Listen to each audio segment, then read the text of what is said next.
It's a disease that is relentless and for which there is no cure. For those living with Alzheimer's and other forms of dementia, it's a daily struggle to hold onto the person they know is slowly slipping away. But for an hour each week, some are finding solace in song. In part one of her series, Arkelda Yoon introduces us to the London Intergenerational Choir and shows us how it's bringing together a most unlikely group.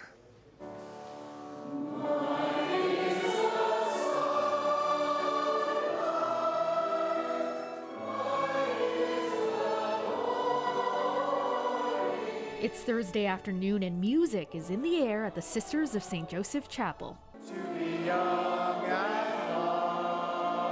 But this isn't any ordinary choir. What are you feeling when you're singing? Heaven. Just heaven. Like many of the singers here, Stuart Shanks has Alzheimer's. Diagnosed this past spring, this is Stuart's first year singing in the Intergenerational Choir.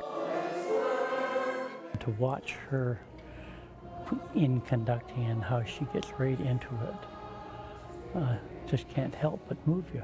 Stuart is a real character. He watches all the time. He almost never looks at his music. His head is up. And he has a real little twinkle.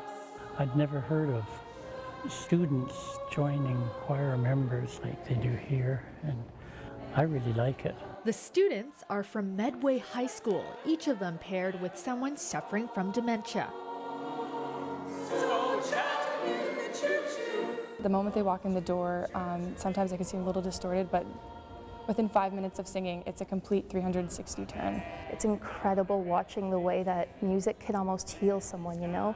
Not necessarily physically, but emotionally. The students, together with the caregivers and the nuns from St. Joseph, like Sister Mary Diesberg, make up the rest of this extraordinary group. It touches a part of them that the rest of their reality doesn't quite get at, and music has that power.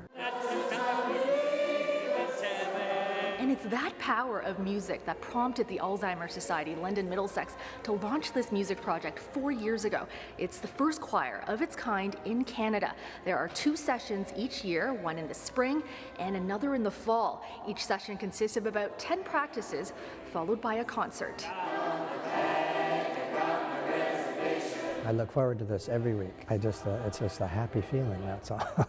And for students like 12th grader Alicia Kopinski, it's also a lesson in empathy. I understand what people are feeling more, and I feel the need to want to understand what people are feeling more. Music, the great unifier. And though there is no cure for Alzheimer's yet, the singing, at least a temporary reprieve for those living in the grips of a terrible disease. The uplifting that you have when you leave, and it lasts all the way through the night and into the next day, and it just makes you feel so good. These people have only the now moment, so if we can give them some now moments that are joyful, that's a wonderful contribution. Even if he's in a bad mood when he comes, he leaves in a great mood, so it really does help. Is that true? Yeah. I hate to admit it, but yes.